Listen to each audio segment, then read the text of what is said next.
नमस्ते दोस्तों, मैं राधिका। आज मैं आपको अपनी ज़िंदगी की वो सच्चाई बताने जा रही हूँ जो मैंने किसी से कभी शेयर नहीं की। उस दिन मैं बाथरूम में स्नान कर रही थी। बाथरूम का दरवाज़ा कांच का था और बाहर हल्की सी छाया साफ दिखाई दे रही थी। अचानक मुझे लगा कि कोई दरवाजे के पास खड़ा है। मेरा दिल जोर जोर से धड़कने लगा। मैंने जल्दी से तौलिया ओढ़ा और बाहर निकल आई। जब मैंने कमरे का दरवाज़ा थोड़ा खुला छोड़ा तो मुझे लगा अगर यह सिर्फ संयोग था तो शायद कोई दोबारा नहीं आएगा। लेकिन मेरी नज़रें सही निकली। वो शख्स फिर से दिखाई दिया। उसका नाम था अर्जुन। वो मेरा पड़ोसी था और हाल ही में हमारे घर किराए पर रहने आया था। पहली नज़र में ही मुझे उसकी आंखों में एक अलग सी बेचैनी दिखी थी।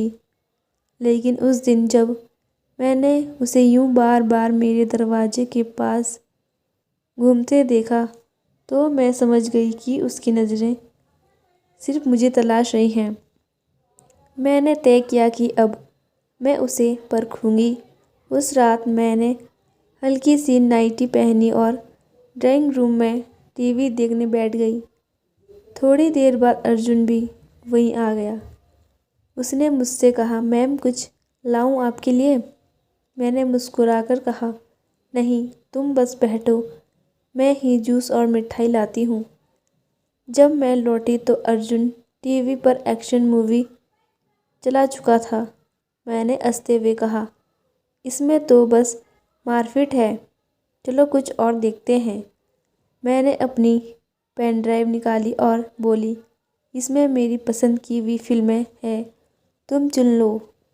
दोस्तों, असल में उन फिल्मों में रोमांटिक और थोड़ी बोल्ड मूवीज़ भी थी। जब फिल्म चली तो अर्जुन बेचैन होने लगा। मैंने पूछा, क्या हुआ? वो थोड़ी देर चुप रहा, फिर बोला, मैम यह सब देखकर अजीब लग रहा है। मैंने उसकी आंखों में झांका और कहा, अजीब नहीं, यह भी जिंदगी का हिस्सा है। बस इंसान को सही वक्त और सही साथी चाहिए। उस पल माहौल बदल चुका था। मेरी और उसकी सांसें तेज सी। मैंने पहली बार महसूस किया कि मैं कितनी अकेली हूँ। पति के जाने के बाद मैंने खुद को पत्थर बना लिया था, लेकिन आज कोई मेरे पास बैठा था जो मुझे समझ सकता था।